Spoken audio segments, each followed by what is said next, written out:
कमला ने एक छोटी बेटी को जन्म दिया। तभी उसकी सास मधु बोली, सब नसीब की बात है बहू, तुझसे अच्छी तो बड़ी बहू है।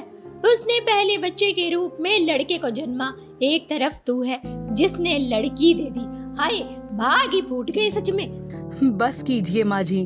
अरे अभी भी आप लड़का लड़की में फर्क करती हैं। अरे आपको तो खुश होना चाहिए कि आप एक लक्ष्मी जैसी बेटी की दादी बनी और आपको जरा भी खुशी नहीं है। अगर बेटियां नहीं होंगी तो आपके ये बेटे कहाँ से आएंगे?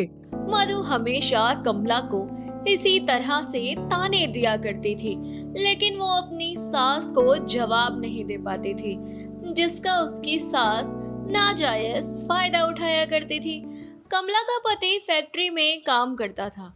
एक दिन काम करते हुए अचानक ही फैक्ट्री में आग लग जाती है और इस आग हादसे में उसके पति की मौत हो जाती है।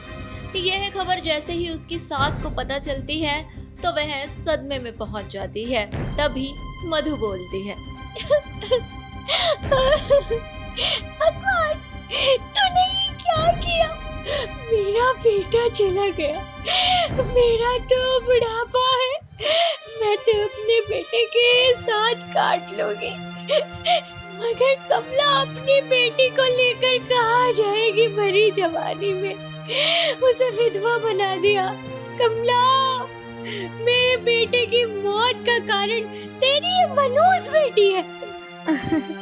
माँ जी, आप ये क्या बोल रही हैं? इस तरह की बातें करने की जरूरत नहीं है। फैक्ट्री में आग लगना ये एक दुर्घटना थी, इससे मेरी बेटी का क्या लेना देना हो सकता है? और अब मैं अपनी बेटी को लेके कहाँ जाऊंगी? मुझे यहीं रहने दीजिए सासू माँ। कई दिन बीत जाते हैं। कमला अपने पति को याद करके रोने लगती है और अपनी बेटी पूजा से बोलती है, तुम चिंता मत करना मेरी बच्ची, तू मनहूस नहीं है, तू तो इस घर की लक्ष्मी है। चाहे कुछ भी बोले, तेरी माँ हमेशा तेरे साथ है। देखना, तुझे पढ़ा लिखा कर बेटे से बेहतर बनाऊंगी मैं। तब तेरी दादी को पता चलेगा कि लड़का लड़की सब एक समान होते हैं। हाय हाय, कैसी उल्टा औरत है तू। अपनी बेटी को मेरे पोते से ज्यादा पढ़ाने लिखाने के सपने देख रही है। अरे तेरी इस मनहूस बेटी के कदम मेरे बेटे की जान ले गए। माँ जी, अपनी जबान संभाल के बात करें।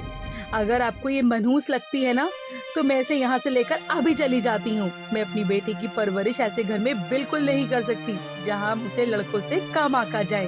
अरे जा जा, 2 दिन में धक्के खाते हुए मेरी ही चौखट पर वापस आकर नाक रगड़ेगी तू। कमला पूजा को गोद में लेकर घर से चली गई।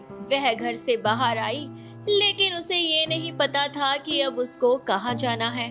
मायके वो जा नहीं सकती, क्योंकि उसके मायके वाले तो पहले ही बहुत गरीब थे। ये सोचकर एक अनजान रास्ते पर वह चल पड़ती है। तभी एक लड़के से उसकी टक्कर हो जाती है, जिसका नाम गणेश था। गणेश, अरे तुम यहाँ? हाँ मैं, लेकिन कमला, ये सफेद साड़ी और ये बच्चे को लेकर तो कहाँ भटक रही है? कमला की आंखों में आंसू आ गए और वो जोरों से सिसकियां लेकर रोने लगी और रोते रोते उसने गणेश को सारी बात बताई। कमला, मुझे तेरे लिए बहुत बुरा लगा और आज भी लोग लड़का लड़की में फर्क करते हैं, ये जान के मुझे बहुत गुस्सा आता है। लोग आज भी बेटियों को बोझ समझते हैं, लेकिन तू चिंता मत कर, अभी मेरे घर चल, वहाँ जाके हम कुछ सोचते हैं। कमला गणेश के साथ उसके घर चली गई। वह उसका बचपन का दोस्त था। वह थोड़े टाइम पहले ही अपनी पढ़ाई पूरी करके गांव वापस लौटा था। कमला की शादी के बाद कभी उसका मिलना उससे हुआ ही नहीं था, और आज हुआ तो इस तरह से। कमला, तुझे अपनी बेटी को पालने के लिए कुछ काम तो करना होगा। आखिर इस तरह बच्ची को लेकर तू कहाँ जाएगी? कैसा काम यार, मुझे तो कुछ भी नहीं आता है। मैं क्या काम करूंगी और लोग मुझे और मेरी बेटी को देखकर 10 बातें और करेंगे। तू भूल गई शायद। तुझे याद है जब तू अपने स्कूल के टिफिन में कढ़ी चावल बनाकर लाती थी? अबे भाई, क्या स्वाद होता था, वो मजा ही आ जाता था यार। तो उसको बेचने का काम क्यों नहीं शुरू करती? और लोगों का क्या सोचती है, यहाँ कोई तेरे बारे में सोचने नहीं आने वाला, समझी? कह तो तू ठीक रहा है, कढ़ी चावल। हाँ, मेरे ससुराल में भी सबको मेरे हाथ के कढ़ी चावल बहुत पसंद है और मेरी जेठानी के तो बच्चे बड़े शौक से खाते हैं। हाँ तो देख, मेरी यहाँ आसपास में एक छोटी सी दुकान है, तू वहाँ अपना एक कड़ी चावल का काम चालू कर ले।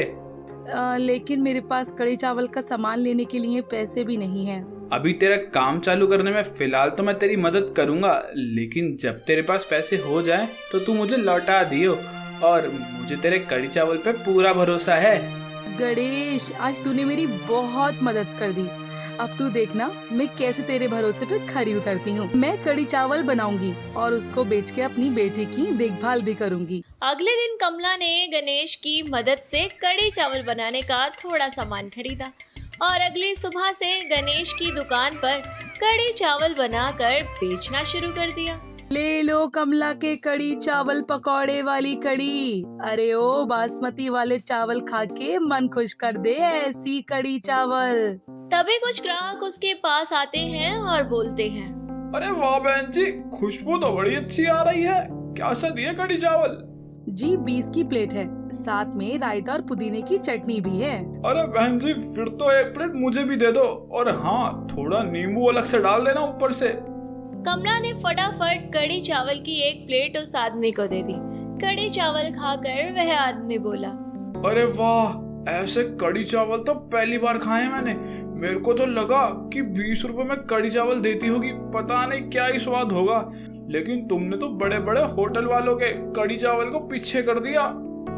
जी धन्यवाद। और देखिए, अगर हो सके तो आप गांव में जिससे भी मिले प्लीज मेरे कड़ी चावल की दुकान के बारे में जरूर बताइएगा। इससे मेरी थोड़ी सी कमाई भी हो जाएगी और लोगों को एक अच्छा और घर वाला स्वाद भी मिल जाएगा, वो भी सिर्फ 20 रुपए में। अरे बिल्कुल बहन जी, यह भी कोई कहने की बात है। इतना कहकर वह आदमी वहाँ से चला जाता है और एक बार फिर से कड़ी चावल के ग्राहक बढ़ते चले जाते हैं। तभी उसकी दुकान पर भीड़ देखकर गणेश उसके पास आता है और बोलता है, अरे वाह, क्या बात है, आज तो कमला तुम्हारी दुकान पर बहुत ग्राहक हैं। आखिर तुमने कर दिखाया। हाँ गणेश, इसमें सबसे बड़ा हाथ तुम्हारा है। मेरी मदद करने के लिए शुक्रिया। और हाँ, ये लो तुम्हारे पैसे, और अब हर महीने में तुम्हारी दुकान का किराया भी दे दूंगी। अरे पागल, तुम मुझे शुक्रिया क्या बोलती है? मैंने तो सिर्फ तुझे रास्ता दिखाया है, तेरे खोए हुए हुनर को तराशा है। कमला का कड़ी चावल का काम अच्छा होता जाता है। कुछ दिनों बाद कमला अपने लिए एक छोटा सा घर भी ले लेती है। अब कुछ साल बीत जाते हैं। पूजा का दाखिला एक अच्छे स्कूल में हो जाता है।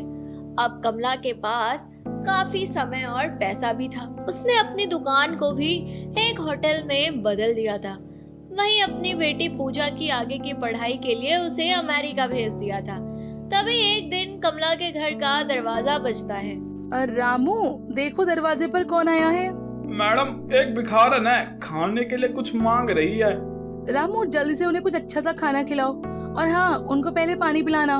वह बुजुर्ग भिखारन और कोई नहीं बल्कि कमला की सास मधु थी। उसे देखकर कमला कहती है, माँ जी, आप इस हालत में कैसे? आपको भीख मांगने की नौबत कैसे आ गई? अरे बेटा, ये सब मेरे ही पापों का नतीजा है। जिस बेटे की मैं दुहाइयाँ दिया करती थी, उसी बेटे और पोते ने मुझे घर से धक्के देकर निकाल दिया और मैं भीख मांगने पर आ गई। लेकिन बेटा, तू इतने बड़े घर में कैसे? ये मेरा घर है और गांव में सबसे बड़ा होटल भी मेरा है। और आप मेरी बेटी पूजा को मनूस कहती थी ना, आज वो अपनी पढ़ाई के लिए अमेरिका गई है। मैंने कड़ी चावल बेचकर आज अपनी बेटी को इस लायक बनाया कि वो अपने पापा और मेरा नाम पूरी दुनिया में करे। मुझे माफ कर दे बहू, मैंने अपने पोते के मुंह में न जाने तेरे साथ कैसा कैसा व्यवहार किया। तुझे घर से जाने के लिए बोल दिया। ये नहीं सोचा कि तू विधवा है, तेरी नन्ही सी बेटी है, तू कहाँ भटकेगी। देख, भगवान ने मुझे उसकी सजा दे ही दी बेटा। कोई नहीं माँ, आपको अपनी गलती का एहसास है और आप यहाँ मेरे साथ रह सकती हैं। मैं आपको जाने को नहीं कहूँगी, ना ही आपको कोई ताना दूंगी। बस आप अपने दिमाग में ये बेटा और बेटी का फर्क निकाल दीजिए।